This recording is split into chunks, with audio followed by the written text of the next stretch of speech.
내 형제들아, 너희가 스스로 선함이 가득하고 모든 지식이 차서 능히 서로 권하는 자임을 나도 확신하노라. 그러나 내가 너희로 다시 생각나게 하려고 하나님께서 내게 주신 은혜로 말미암아 더욱 담대히 대량 너에게 썼노니, 이 은혜는 곧 나로 이방인을 위하여 그리스도 예수의 일꾼이 되어 하나님의 복음의 제사장 직분을 하게 하사 이방인을 제물로 드리는 것이 성령 안에서 거룩하게 되어 받으실 만하게 하려 하심이라. 그러므로 내가 그리스도 예수 안에서 하나님의 일에 대하여 자랑하는 것이 있거니와, 그리스도께서 이방인들을 순종하게 하기 위하여 나를 통하여 역사하신 것 외에는 내가 감히 말하지 아니하노라. 그 일은 말과 행위로 표적과 기사의 능력으로 성령의 능력으로 이루어졌으며, 그리하여 내가 예루살렘부터 두루 행하여 일루리곤까지 그리스도의 복음을 편만하게 전하였노라. 아멘. 누누이 말씀드리지만 로마서는 두 부분으로 크게 나눌 수 있습니다. 제가 나누는 것이 아니라 많은 성경을 연구하는 사람들과 또 수많은 사람들이 두 부분으로 나눌 수 있다, 그런 의도로 바울이 썼구나 라는 것을 발견하게 되었습니다. 1장부터 11장까지는 우리가 칭의라고 이야기할 수 있고, 12장부터 16장까지는 그러면 칭의받은, 구원받은 성도들의 삶, 성화에 대해서 말하고 있다 말씀드렸습니다. 근데 1장부터 11장까지라고 했지만 그 칭의에 대한 예를 이스라엘에 대해서 들고 있었죠. 그런 것처럼 이 12장부터 16장이라고 하지만 이 성화의 예로 바울의 이야기가 나오고 있습니다. 오늘 우리가 지금 읽은 것부터 시작한다면 바울이 앞으로 가게 될 어떤 선교사로서의 목표와 비전들을 얘기하고 있는 거고, 그 뒷부분에는 문안 인사를 얘기하고 있는 것 같지만, 그래서 조금은 개인적이고 불필요한 것처럼 내용이 들어가 있는 것 같지만, 그게 결국에는 바울의 성화된 삶의 결과의 모습을 말하고 있다라는 것이죠. 16절은 이렇게 시작합니다. 하나님께서 이 은혜를 내게 주신 것은, 이렇게 말하고 있습니다. 세 번역으로 가져왔는데요, 바울은 하나님이 자신에게 은혜를 주신 이유를 알고 있었습니다. 하나님이 자신을 왜 만나 주셨는가, 하나님이 자신을 왜 구원하셨고 왜 은혜를 지금 주고 계시는가, 그 이유를 알고 있었다라는 것입니다. 오늘 우리가 읽은 것처럼 바울은, 하나님이 바울을 복음의 제사장의 직분을 갖게 하시고 그래서 이방인을 위한 예수의 일꾼 되게 하기를 원하신다는 걸 바울은 알고 있었습니다. 즉 복음을 전하여서 이방인이 하나님께로 돌아오게 하는 일에 이방인 선교사로 자신을 부르셨다는 걸 바울은 알고 있었다는 것입니다. 저와 여러분도 마찬가지입니다. 하나님이 우리를 찾아와 주셨습니다. 우리를 구원하셨고 우리에게 구원하신 이후에도 은혜를 주고 계십니다. 만약에 어떤 사람이 하나님이 나를 찾아와 주셨고 그리고 매일매일 주시는 은혜를, 그 이유를 모른다면 그 사람은 교만해질 겁니다. 왜냐하면 하나님이 원하시는 게 무엇인지 모르고 자기 뜻대로 나아진 삶을 살아가게 될 것이기 때문입니다. 그래서 우리도 하나님이 왜 나에게 찾아와 주셨고 나에게 왜 은혜를 주시는지에 대한 그 이유를 발견할 수 있어야 합니다. 그것이 바로 비전이라는 것입니다. 에베소서 1장 16절 19절은 에베소 교회에게 바울이 이렇게 기도하고 있다, 그렇게 말하고 있습니다. 본문이 좀 긴데 세 번역으로 가져왔는데요, 함께 읽어보도록 하겠습니다. 시작. 여러분을 두고 끊임없이 감사를 드리고 있으며 기도 중에 여러분을 기억합니다. 우리 주 예수 그리스도의 하나님이신 영광의 아버지께서 지혜와 계시의 영을 여러분에게 주셔서 하나님을 알게 하시고 여러분의 마음의 눈을 밝혀주셔서 하나님의 부르심에 속한 소망이 무엇이며 성도들에게 베푸시는 하나님의 영광스러운 상속이 얼마나 풍성한지를 여러분이 알게 되기를 바랍니다. 또한 믿는 사람인 우리에게 강한 힘으로 활동하시는 하나님의 능력이 얼마나 엄청나게 큰지를 여러분이 알기를 바랍니다. 바울은 이렇게 에베소 교회 성도들을 위해서 중보하고 있다라고 말합니다. 여러분을 부르신 하나님의 소망이 무엇인지 여러분이 알기를 원합니다. 내가 아는 것이 아니라, 나는 짐작하지만 정작 당사자인 본인들이 알기를 원합니다. 성도의 그 영광의 풍성함이 무엇인지, 하나님이 우리에게 어떤 상속자로 우리를 택하여 주셨는지 그것들을 모르는 게 아니라 알기를 원합니다. 그걸 위해서 여러분의 눈이 밝혀지기를 원합니다. 아람 왕이 엘리사를 죽이려고 했을 때 그 엘리사가 있는 성에 수많은 군대들이 에워쌌었습니다.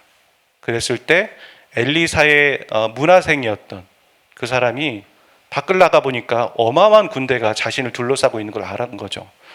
놀라고 두려워서 자기 스승에게 찾아갑니다. 우리가 죽게 됐습니다. 이렇게 말했을 때 엘리사는 당황하지 않습니다. 성경에 보면. 그리고 그는 이렇게, 성경에는 그렇게 말하죠. 그의 청년의 눈을 밝혀주시기를 하나님께 엘리사가 기도했다라는 거예요. 그렇게 기도했더니 그의 영적인 눈이 밝혀지었고, 보지 못했던 그 아람 군대 뒤를 에워싸고 있는 하나님의 불말과 불병거, 하나님의 군대가 훨씬 많다는 걸 알게 되었다라고 말합니다. 저는 저 뒤에서 예배드리고 찬양할 때 그런 기도를 했습니다. 물론 하나님의 말씀을 준비하면서도 그런 마음입니다. 뭐냐면 우리의 눈을 밝혀주셔서 우리가 볼 수 없었던 하나님의 불말과 불병거, 하나님이 우리와 함께하고 계시는 그 믿음의 눈을 뜨게 해달라고. 그래서 인간적인 눈이 아니라 매일매일 비관하고 낙담하는 것이 아니라 우리가 믿음의 눈으로 우리의 주어진 환경들을 바라볼 수 있게 해달라고 그렇게 기도했습니다. 세상은 어떤 이론으로 우리에게 도전하고 있냐면 인류는 우연히 태어났다, 그렇게 말하죠. 빅뱅 이론 같은 거 팡 터져가지고 우연히 사람들이 또한 발생하게 되었다, 그렇게 말합니다. 우리 개인을 보십시오. 우리 개인을 보면 그냥 우연이라고 생각하기엔 참 복잡합니다. 자아 실현도 하고요, 가치도 추구하고 문화를 만들어내고, 우리가 그냥 태어나서 그냥 죽는 존재라고 말하기에는 그 이상의 것들을 우리는 하고 있습니다. 그 이상의 목적과 이유가 있지 않는 이상 이렇게 할 수 없는 것이죠. 근데 성경은 뭐라고 하냐면 이 세상의 이론과 반대되어서 하나님이 우리를 창조하셨다, 거기서 끝나지 않고요, 하나님이 우리를 창조하신 분명한 목적과 이유가 있다, 그렇게 말하고 있습니다. 여러분, 피조물인 인간이 창조주 하나님을 만나게 될 때, 내가 하나님을 만나게 될 때 나의 색깔이 더 분명해지는 것을 보게 됩니다. 내가 애매한 색깔이었고 애매한 캐릭터였는데 그가 하나님을 만나게 되었을 때 그가 어떤 삶을 살아가야 될지에 대해서 분명히 아는 거죠. 피조물은 창조주를 만나게 될 때 자신을 발견하게 되는 거예요. 우리가 아무리 다른 사람을 통해서 다른 사람이 보는 자신을 발견하려고 노력해 보십시오. 내가 나를 발견하기 위해서 어떤 책을 읽고 발견하려고 노력해 보십시오. 물론 어느 정도는 발견할 수 있습니다.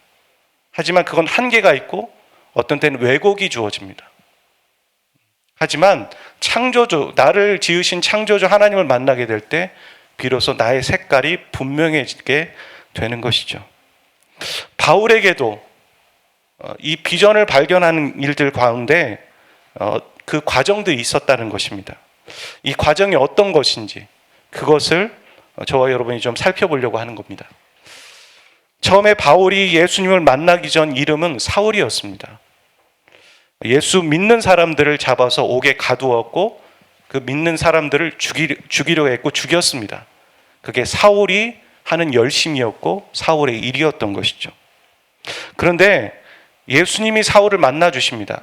우리가 알고 있는 것처럼 다메섹 도상이죠. 다메섹에서 그날도, 예수님을 만나는 그날도 바울은 예수 믿는 사람을 잡으려고 가는 길이었습니다. 그런데 다메섹이라는 그 길 위에서 예수님은 사울을 만나 주십니다. 어마어마한 빛을 봤어요. 낮이었는데 그 빛을 보았고 그는 눈이 멀어버립니다. 그리고 하나님은 그의 이름을 바꿔주시죠. 사울이 아니라 바울이라고. 사도행전 9장 9절에 보면 그런 얘기가 나옵니다. 사울 동안 보지 못하였고 먹지도 못했고 마시지도 않았다. 식음을 전폐하면서 뭘 했겠습니까? 충격이었던 거예요. 하나님을 정말 진실하게 믿고는 있었지만 그 예수라는 어떤 인간을 추종하는 사람들이 너무나 가식적이었고 불경건해서 그들을 잡아 죽였는데 그 십자가에 못 박혔던 예수가 내가 믿었던 하나님이었다는 거죠. 어마어마한 혼란과 충격에 휩싸이게 됩니다. 그래서 먹을 수 없었어요.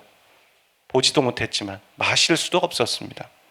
그에겐 그 3일이라는 사흘이라는 시간들에 심경의 변화가 있었고 그래서 그의 눈이 보인 다음에 자신이 만난 그 예수님을 유대인의 회당에 가서 전합니다. 예수님이 하나님이십니다. 예수님이 부활하셨습니다. 그 얘기를 하는 것이죠. 근데 3일 전만 해도요, 자신의 편이었던 그 사람들이 자기가 예수님을 증거한다는 이유로 그 사람들이 자신을 핍박하는 거예요. 배척하는 거죠. 배척하는 걸로 끝나지 않았습니다. 이건 수위가 올라가면서 이거는 내가 죽겠구나. 살해의 위협을 느끼면서 밤중에 탈출을 합니다. 사도행전에 보면 광주리를 타고 성벽을 내려와서 몸을 피합니다.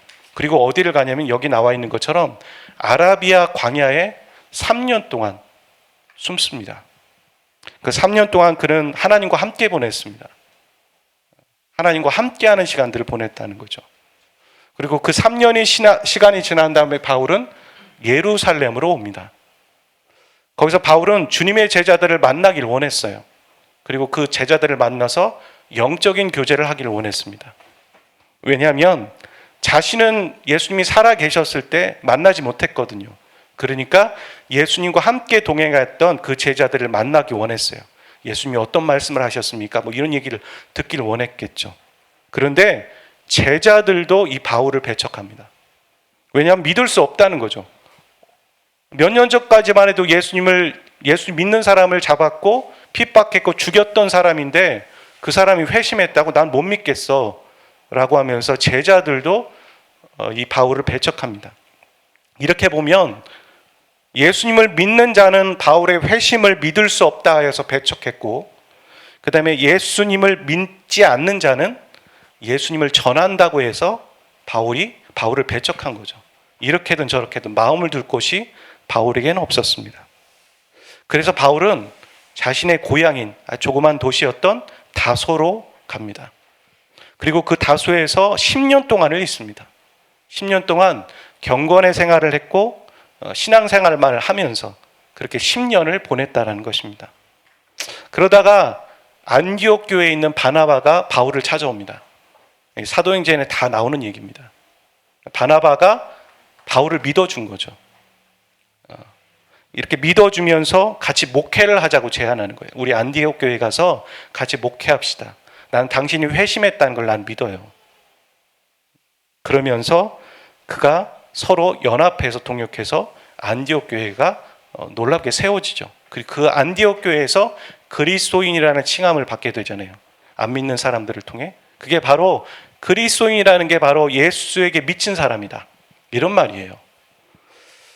그런데 뜻하지 않게 안디옥 교회는 이 두 사람을 선교사로 파송해 버립니다. 갑자기 공동체에게 하나님께서 그런 마음을 주신 거죠. 그리고 다시 그걸 확인하는 절차가 있고 금식을 하고 하나님이 분명히 이 두 리더를 선교사로 파송하라고 하시는구나. 그걸 알고 순종하고 둘이 파송됩니다. 그래서 1차 선교 여행이 시작되는 거죠. 1차 선교 여행을 쭉 다닙니다. 그리고 다시 안디옥 교회로 돌아옵니다. 이 선교사는 이 바울이라는 선교사의 특징은 한 곳에 머무는 것이 아니라 순회 선교사였어요. 사람들을 돌아보고 다시 안디옥이라는 주둔지로 돌아오는 거죠. 돌아온 다음에 다시 이 바울과 팀 사람들은 자신이 돌아봤고 복음을 전했던 그 교회들이 잘 세워져 있는가 확인해야죠. 한번 복음의 씨를 뿌리고 그냥 돌아오면 되겠습니까? 확인해야 되기 때문에 2차 선교 여행을 떠납니다. 당시에는 전화도 없었고 뭐 어떤 것도 없으니까 다시 복음을 전한 곳에 다시 가서 발품을 팔고 확인하고 격려하고 위로하고 그러지 않고서는 그들을 돌아볼 수 없는 거죠. 신방을 돌아다니는 거예요. 그래서 2차 선교행을 다닙니다. 그 2차 선교행을 다니는 중에 바울의 팀들은 소아시아 쪽을 가기를 원했어요. 그런데 이 밤중에 환상 가운데 마게도니아 사람이 그렇게 말한 거죠. 바울에게. 우리를 좀 와서 도와달라. 바울은 심상치 않았던 거예요. 이게 꿈인가 생신가 환상인가. 이건 분명히 하나님이 나에게 주시는 말씀이다. 그런 생각이 들었고 바울은 아시아 쪽이 아닌 유럽 쪽으로 갑니다. 유럽 쪽으로 복음이 전해지기 시작하는 것이죠. 유럽을 가서 그 첫 관문 도시가 바울이 갔던 도시가 빌립보였습니다. 우리가 빌립보서 나오지 않습니까? 그 빌립보였습니다. 빌립보 도시를 들어갑니다. 근데 한 여인들이 무리들이 있는 거예요. 그 무리들 가운데 복음을 전했습니다. 근데 한 사람이 예수님을 믿습니다. 그게 바로 비단 장수 루디아였습니다. 그가 복음을 듣고 그들을 자신의 집에 초청하죠. 그렇게 복음을 전하다가 이 빌립보에서 감옥에 갇힙니다. 바울과 실라가 감옥에 갇히는 얘기가 사도행전에 나오는 거죠. 그 사도행전의 그 유명한 기적이 이거예요. 뭐냐면 그들이 옥에 갇혔지만 좀 풀어달라고 그렇게 말하지 않았어요. 그냥 예배 드렸어요. 그곳에서도 옥에 갇혔고 옥에 갇히기 전에 맞았습니다. 근데 그들은 하나님을 찬양했습니다. 근데 놀라운 일이 일어나죠. 옥문이 흔들리고 지진이 일어나면서 문이 열리는 거예요. 당시에는 감옥에 갇혔던 죄인이 도망가면 죄수가 죽어야 됐어요. 대신. 그걸 알았는지 그들은 바울과 실라는 거기에서 그냥 있었습니다. 옥문이 열렸는데도. 그랬을 때 그 모습에 압도당한 간수가 뭐라고 하냐면 나도 구원받기 원합니다. 내가 구원받으려면 어떻게 해야 되나요? 그렇게 말하면서 그 가족이 죄수와 간수와 그 모든 가족이 구원을 얻습니다. 그래서 그 유명한 말씀이 나오죠. 주 예수를 믿어라. 그리하면 너와 내 집이 구원을 얻으리라. 그 말씀이 거기서 나오는 것입니다. 그리고 이후에 바울은 빌립보를 거쳐서 마게도니아를 갔고 아덴과 고린도, 그 다음에 갱그레아를 거쳐 에베소를 거쳐서 예루살렘을 다시 갑니다. 그리고 거기서 다시 안디오교에 다시 돌아가는 거죠. 그게 2차 선교 여행이었습니다. 그리고 이제 3차 선교 여행을 떠납니다. 그때 바울은 새로운 비전을 발견하게 돼요. 그게 뭐냐면 이 유럽 대륙의 중심이자 로마 제국의 그 수도인 내가 로마에 가리라. 로마의 복음을 전해야겠다. 그런 비전이 생기는 거예요. 그리고 그 로마를 거쳐서 저 땅끝이라고 생각했던, 바울이 땅끝이라고 생각했던 그 서바나, 스페인이죠. 스페인에 내가 복음을 전하겠다. 그런 비전을 발견하게 되는 겁니다. 이때가 예수 그리스도를 만나고 바울이 20년이 훨씬 지난 시간이었어요. 20년이라는 시간이 지났다는 거죠. 바울은 20년 동안 그에게 아주 분명한 비전은 없었습니다. 그냥 이방인 선교사, 여기서 이 정도였지 아주 분명한 비전들이 그에겐 없었습니다. 그냥 그는 뭘 했냐면 매일매일 주어진 삶을 충실하게 살았습니다. 그리고 성령께서 인도하시는 일이라 분별이 생기면 그거에 순종했습니다. 그는 자신이 계획한 것보다 다른 삶을 살았어요. 항상 변수가 있었고 예외적인 삶을 살아야 했고 갑작스러운 일이 생기는 거죠. 분명히 목회를 하고 있는데 하나님의 선교사로 파송하라고 했다고 교회가 그들을 파송하는 거예요. 자신의 계획에는 없었어요. 자신이 목회를 하려고 한 것도 아니었어요. 그냥 그렇게 자신의 고향에 살려고 했어요. 근데 바나바가 온 거죠. 이렇게 모든 그의 인생의 계획은 계획된 대로 되는 일이 거의 없었습니다. 그냥 매일매일 하나님의 말씀에 기초하여 살았고 성령의 인도하심에 따라 살았고 그에 순종하였습니다. 그러다 보니 하나님의 비전을 발견하게 된 것이죠. 바울에게 주어진 비전은 바울의 머릿속에서 나온 게 결코 아니었습니다. 아까 말씀드린 것처럼 하나님 안에 있을 때, 말씀의 기초에 살아갈 때, 순간순간 성령의 인도하심을 따라 살아갈 때 비로소 그는 하나님 안에서 발견하게 된 거예요. 비전을 만든 게 아닙니다. 그냥 하나님 안에서 하나님의 비전을, 하나님의 자신을 향한 계획을 그는 발견하게 된 거예요. 사람들은 주어진 삶을 어떤 태도로 살아갑니까? 보통은 과거에 대한 후회, 그렇죠? 과거에 대한 후회나 그 상처에 매여 있곤 합니다. 혹은 미래에 대한 걱정입니다. 미래에 대한 불확실성이 있죠. 걱정과 염려로 살아갑니다. 그러면서 정작 그 현재의 삶을 성실하게 살아가지 못하는 거죠. 우리가 미래를 걱정하지만 그 미래가 우리에게 오지 않을 수 있습니다. 그거 인정하십니까? 우리가 내일 계획을 뭘 할지, 저도 핸드폰에 여러 계획들을 쭉 써놓지만 그걸 다 감당하지 못할 수도 있습니다. 오늘 설교하고 예배 드리고 저는 천국에 갈 수도 있는 겁니다. 하나님이 허락하셔야지만 우리에게 미래가 있는 거죠. 근데 마치 우리가 멀리 오래 영원히 살 것처럼 우리는 그렇게 살아가고 있는 것 같습니다. 만약에 우리에게 하나님께서 내일이라는 그 미래를 주신다면 그 미래는 말입니다, 오늘이라는 삶을 정말 성실하게 살아갔기 때문에 그 미래가 만들어지는 거죠. 그렇죠? 아무것도 없이 그냥 미래가 오는 것이 아니라 우리가 원하는 미래는 오늘이라는 삶을 성실하게 살아가게 될 때 그 미래가 만들어지는 것입니다. 우리가 하나님 앞에 성실하게 살아가게 될 때. 여러분, 하나님 앞에 성실하게 살아간다는 건 무엇입니까? 하나님과 상관없는 하루하루를 보내는 게 아닙니다. 반대이죠. 하나님과 상관이 있는 하루, 하나님을 생각하고 하나님을 인정하는 하루. 저는 예를 들어 이런 거라고 생각합니다. 아주 작게는 내가 아침에 일어날 때 핸드폰을 먼저 보지 않는 하루. 오늘 무슨 뉴스가 있었나, 밤중에 오늘 날씨가 무엇인가, 문자가 뭐가 왔나가 아니라 먼저 가장 입을 먼저 떼는 것이 하나님 외치는 것. 가장 첫 시간을 의식이 딱 떴을 때 하나님을 부를 수 있는 것. 그게 바로 하나님을 인정하고 하나님 안에서 살아가는 거죠. 그리고 또 이동 중에 우리가 작은 짜투리 시간들이 참 많거든요. 어떤 스케줄과 어떤 스케줄을 해나가기 위해 이동 중의 시간들. 그 이동 중의 시간들이 참 허비한 시간들이 많아요. 우리 마음을 뺏길 때가 많아요. 그럴 때 내가 영적으로 거룩한 분위기 안에 나를 놓는 거죠.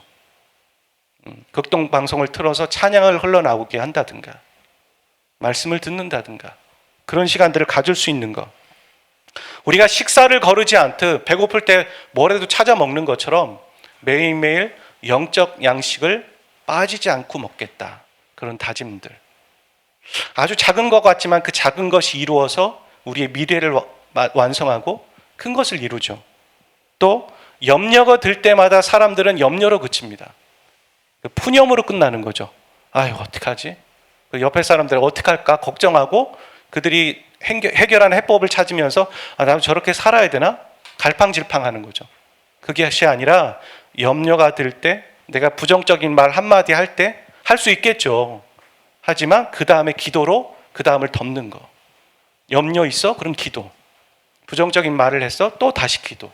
하나님께 올려드리는 거죠. 순간순간을, 매 순간을 하나님을 인정하는 삶. 그런 삶을 살았던 사람이 바로 바울이었습니다.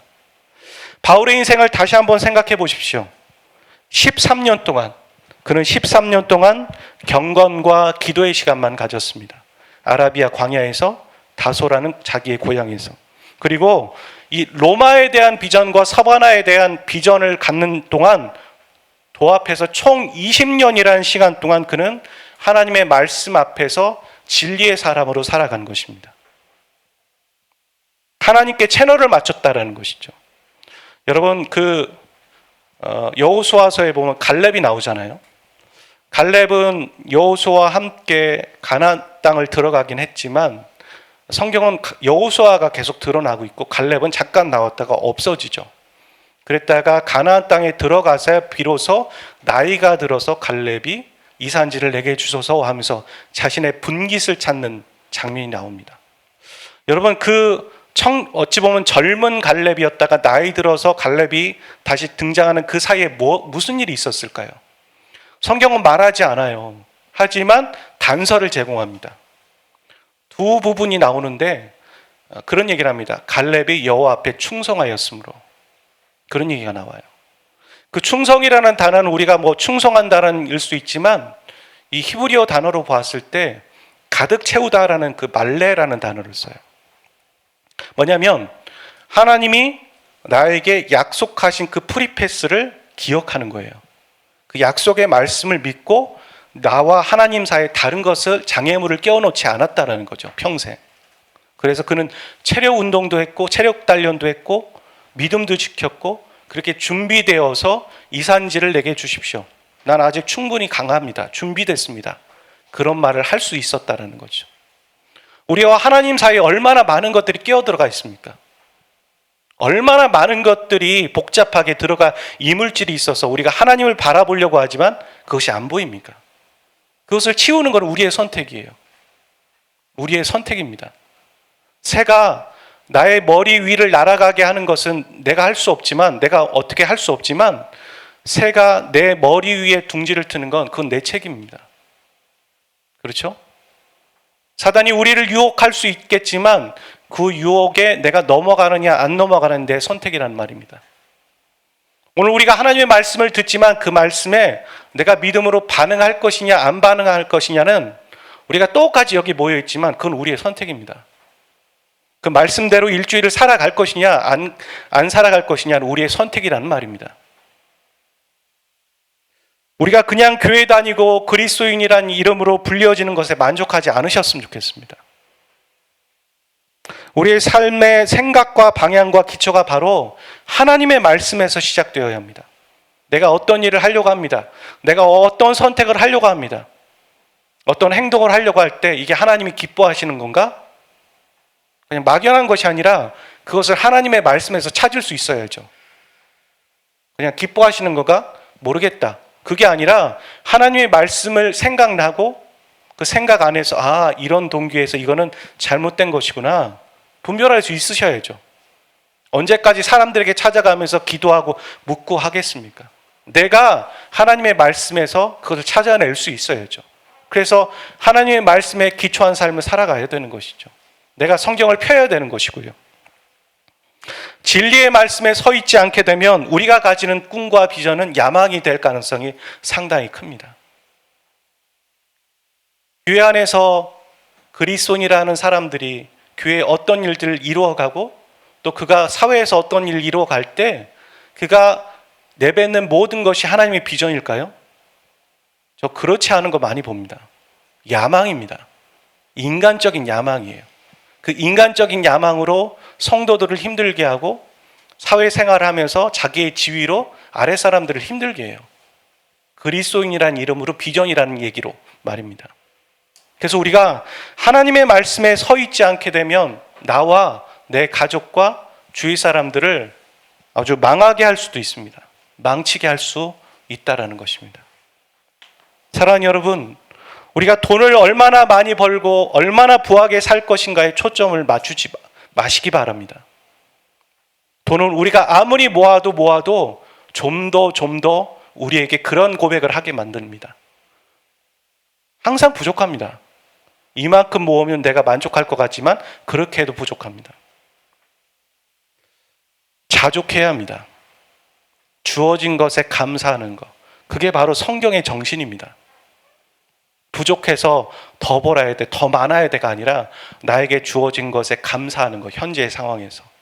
감사 가운데 부요가 있을 수 있죠. 하지만 감사를 모르는 가운데 그 안에서는 항상 궁핍이 있겠죠. 물질에 초점을 맞추면 신앙을 잃어버리게 됩니다. 여러분, 그거는 기독교의 역사에서 말하고 있는 거고요. 우리 믿음의 선배들이 다 경험하는 거예요. 물질과 부와 신앙이 같이 갈 수 있느냐? 쉽지 않습니다. 아주 특별한 그런 사람들 외에는 쉽지 않아요. 많은 사람들이 물질을 먼저 선택하고 신앙은 반비례하는 거죠. 내가 물질을 선택할 때, 물질에 집중할 때 우리 신앙이 바닥을 치는 걸 보게 돼요. 서서히. 하나님이 나에게 주신 것에 감사하십시오. 그리고 그것에 불편하지 않다면 하나님이 나에게 맡기신 어떤 일들을 해나가십시오. 비전이 없는 사람은 짐작할 수 없겠지만 비전은 우리의 가슴을 뛰게 합니다. 여러분, 그런 거 경험해 보셨습니까? 어떨 때는 좀 못 먹고 불편하게 살아도 내 안에 비전이 있기 때문에 소망이 있어요. 기쁨이 있습니다. 저도 그랬습니다. 선교단체에 들어가서 선교단체에서 청소년 사역을 개척해야 된다고 했을 때 정말 맨 땅에 헤딩이더라고요. 아무것도 없는데 그냥 다른 집에서 사고 있으니까 그런 해보면 좋겠다. 저한테 그냥 던진 거예요. 저 혼자 시작을 해야 되는 거죠. 스텝도 모아야 되고 또 어떤 훈련할 아이들도 모아야 되고, 훈련할 아이들이 제가 청소년 스쿨을 한다는 걸 어떻게 알겠습니까? 교회마다 다 문을 두드렸어요. 일단은 대전에 있는 교회는 다 가본 것 같아요. 포스터 다 붙이고, 그 다음에 좀 큰 교회들이 있을 때 그 큰 교회 전도사님, 목사님한테 연락했습니다. 저에게 5분 광고의 시간을 주실 수 있으십니까? 예배 끝나고 5분 시간. 어떤 분은 10분도 주고, 그럼 빔 프로젝트 들고 가서 보여주면서 청소년 스쿨에 대해서 소개했습니다. 그렇게 하면서 처음에 모였던 사람이 15명이었어요. 네. 그렇게 하면서 해나갈 때 처음에 저에게 가장 필요한 게 어떤 프로그램, 커리큘럼, 스텝 아니었어요. 내가 이것을 할 수 있을까? 못할 것 같았거든요. 내가 이걸 만약에 해야 된다면 하나님이 나에게 주시는 마음이 있어야 할 수 있겠다.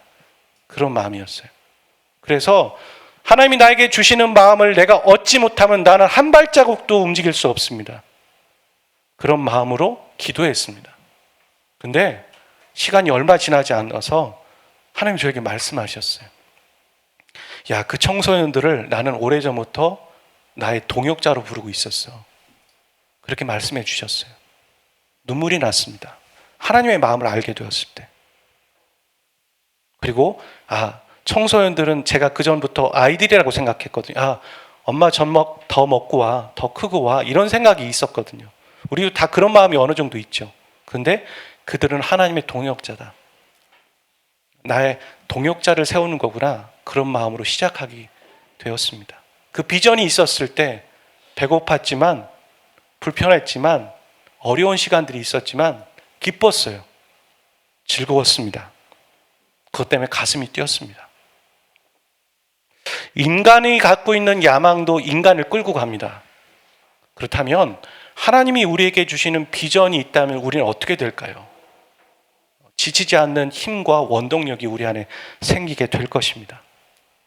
비전의 친구는 소망입니다. 비전의 친구는 믿음이에요. 비전을 갖고 있으면 소망이 생기고요. 비전이 있으면 믿음이 생깁니다. 여러분, 제가 살아온 날보다 앞으로 살아갈 날이 얼마 남지 않았다고 저는 생각합니다, 솔직히. 청승맞게 갑자기 그런 얘기를 하냐고 그럴 수 있겠지만 저 그렇게 생각합니다. 그런 마음이 최근에 더 많이 들었습니다. 그러면서 만약에 죽는다면 내가 가져갈 수 있는 게 무엇일까? 아무것도 없더라고요. 그렇죠? 아무것도 없는데 찾아보니까 있더라고요. 저는 크게 3가지로가 정리가 되더라고요. 내가 죽은 이후에 가져갈 수 있는 거. 그게 뭐냐면 하나님의 사랑이었습니다. 하나님이 나를 지금 사랑해 주시는 그 사랑은 죽음 이후에도 똑같이 사랑해 주십니다. 아멘이십니까?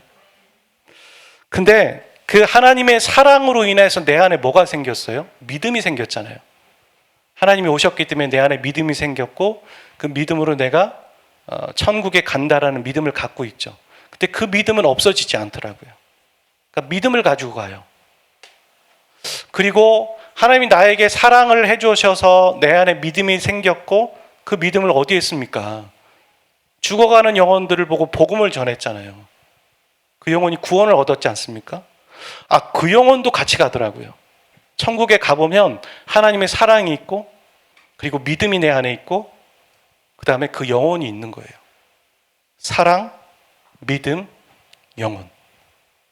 이것을 위해서 내 인생을 걸고 살아가는 것이 그리스도의 비전이더라고요. 그리스도인들의. 여러분, 하나님의 사랑을 전하기 위해 내 진로를 결정하는 것. 내가 어떻게 하나님의 사랑을 잘 전하기 위해 어떤 일을 해나갈 것인가. 내가 내 믿음을 잘 지키기 위해서, 그렇죠? 내 믿음을 잘 지키기 위해, 그리고 거기에 머무는 것이 아니라 성장하기 위해 내가 어떤 선택을 해나갈 것인가. 젊은 청년들 보면 그런 거 하잖아요. 내가 주일 성수를 하기 위해 내가 직장을 고를 겁니다.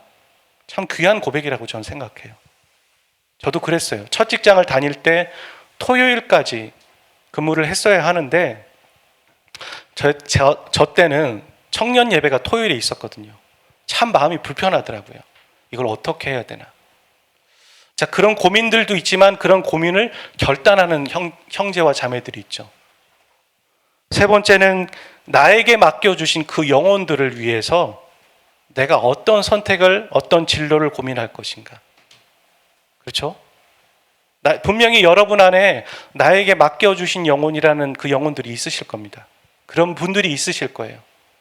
그럼 부모시라면 적어도 여러분의 자녀들은 나에게 맡겨주신 영혼입니다. 내 것이 아니라요. 그런 것처럼 그 영혼들을 위해서 나는 어떻게 살 것인가. 사랑, 믿음, 영혼. 바울도 그랬더라고요. 그 사랑, 믿음, 그 영혼을 위해 살아갔고 하나님이 그 비전을 주신 거죠. 저도 그런 순간이 있었습니다. 부사역자 시절 제가 진로를 결정해야 할 때가 왔어요. 그럴 때 하나님이 저에게 주신 말씀이 분명히 있었거든요. 신명기 말씀이었는데 근데 그 말씀을 해석하기 나름이었어요. 이렇게 생각하면 개척이었고 이렇게 생각하면 청빙이었어요. 고민이 많았습니다. 그리고 몇 번의 시도를 했죠. 50에 50을 두고 청빙이냐 개척이냐 이런 시도와 저런 시도를 했어요. 근데 실패가 있더라고요. 실패가 있으면서 제 안에 살짝 좌절이 있었습니다. 그리고 이런 생각이 오히려 다른 생각이 들었어요. 잘 안 되니까 그래 내가 그냥 다시 부사역자를 좀 더 하겠다. 부사역자 하면서 거기서도 영혼을 섬기겠다. 제 안에 영혼을 포기할 수는 없었거든요. 그 영혼이라는 단어. 그래서 거기 가서 다른 영혼 섬기겠다. 그런 마음으로 합리화를 했습니다. 그렇게 합리화를 하는 가운데 제가 이제 부사역자를 얼마 남지 않고 한 달 정도 남았을 때였거든요. 근데 새신자가 계속 오는 거예요. 한 달 남짓 했는데 새신자가 오는 거예요. 근데 교회가 좀 어수선한데도 새신자가 오는 겁니다. 근데 그 새신자를 가라고 할 수 없었어요. 똑같이 맞이해야죠. 그들을 양육해야죠. 왜 이 시기에 교회가 이렇게 어수선하고 나도 이런 상황인데 왜 새신자를 자꾸 보내주실까? 마지막에는 3명이나 갑자기 오는 거예요. 그때 그 새신자를 맞이한 주일 다음 월요일에 하나님 저에게 찾아오셨습니다. 이렇게 낙심하고 있었을 때 부사역자나 해야지. 그럴 때 하나님이 저에게 찾아오셨습니다. 그리고 저에게 이렇게 물으셨습니다. 너 왜 부사역자를 하려고 하냐고. 전 하나님 앞에 변명할 수 없었어요. 제가 영혼을 섬겨야죠. 이렇게 변명할 수 없었어요. 솔직하게 말했습니다. 먹고 살아야죠. 하나님 제 가족들 챙겨야죠. 제가 그렇게 말했어요. 그때 하나님이 저에게 다시 말씀하셨습니다. 그럼 먹고 사는 게 해결된다면 넌 어떻게 할 거니?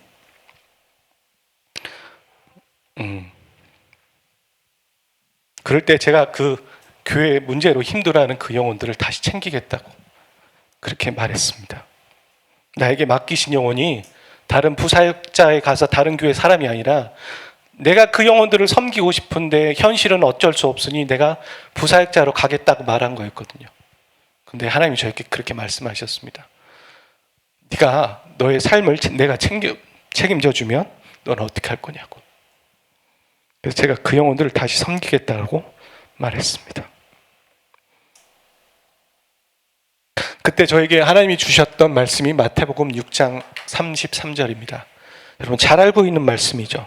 너희는 먼저 그의 나라와 의를 구하라. 그리하면 이 모든 것을 너에게 더하시리라. 내가 나를 책임지고 살아간다면 하나님의 일하심을 경험하지 못합니다.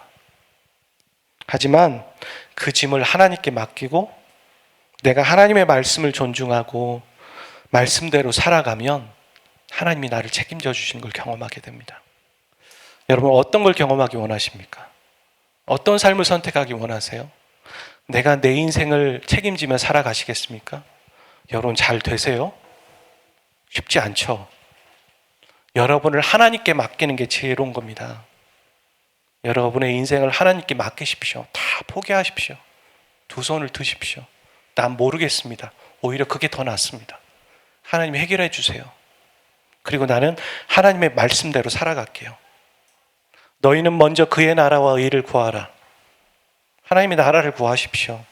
사랑, 믿음, 그 영원. 그러면 여러분이 걱정하는 걸 하나님이 모르시지 않습니다.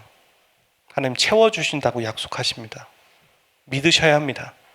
이스라엘 백성들이 광야에서 만나를 먹잖아요.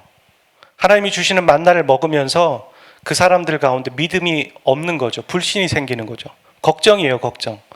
내일 안 내려오면 어떻게 할까, 만나가. 그래서 이틀치를 거둬요. 어떤 사람은 3일치를 거둬요. 그때 어떤 일이 일어납니까? 만나가 썩습니다. 만나가 썩어요. 믿어야 된다는 거죠. 오늘 먹었습니까? 내일도 주실 거야. 그런 믿음이 어떻게 생깁니까? 하나님이 이미 홍해를 가르셨어요. 반석에서 물이 나오게 하셨어요. 아말렉 전쟁에서 하나님이 이기게 하셨어요. 그걸 다 본 거예요.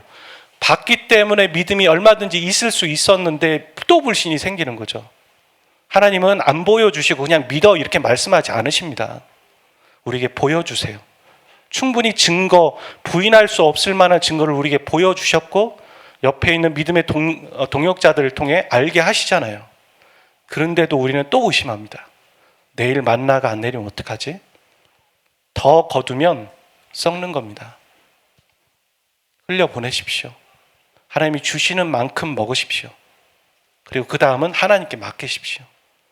부와 명예와 영광을 위해 살아가지 마시고 낮은 곳에 있으십시오.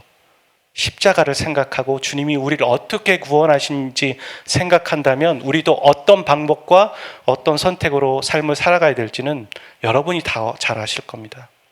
갈등하고 고민하지 마시고 포기하고 내던지십시오. 주님은 우리를 얼마든지 이끄실 수 있는 선한 목자가 되시는 분이십니다. 저와 여러분 가운데 하나님이 주시는 그 비전으로 다시 우리의 인생이 정말 살맛나고 기쁘고 소망이 가득 차시기를 주의 이름으로 축복드립니다. 우리 함께 찬양하겠습니다.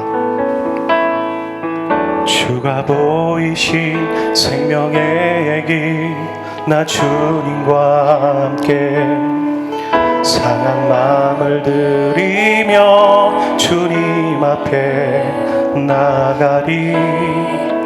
나의 의로움이 되신 주 그 이름 예수, 나의 길이 되신 이름 예수. 나의 길 오직 그가 아시나니. 나를 단련하신 후에 내가 정금같이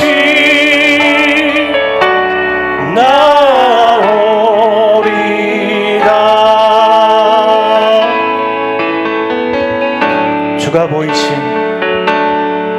주가 보이신 생명의 길, 나 주님과 함께 상한 마음 들이며 주님 앞에 나가리.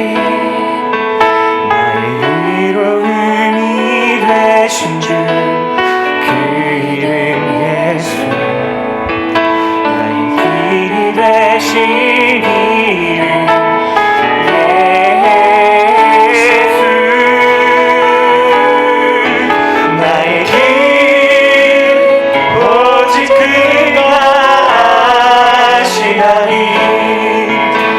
나를 단련하신 후에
아까 그 엘리사의 이야기를 그 말씀으로 다시 한번 읽어드리겠습니다.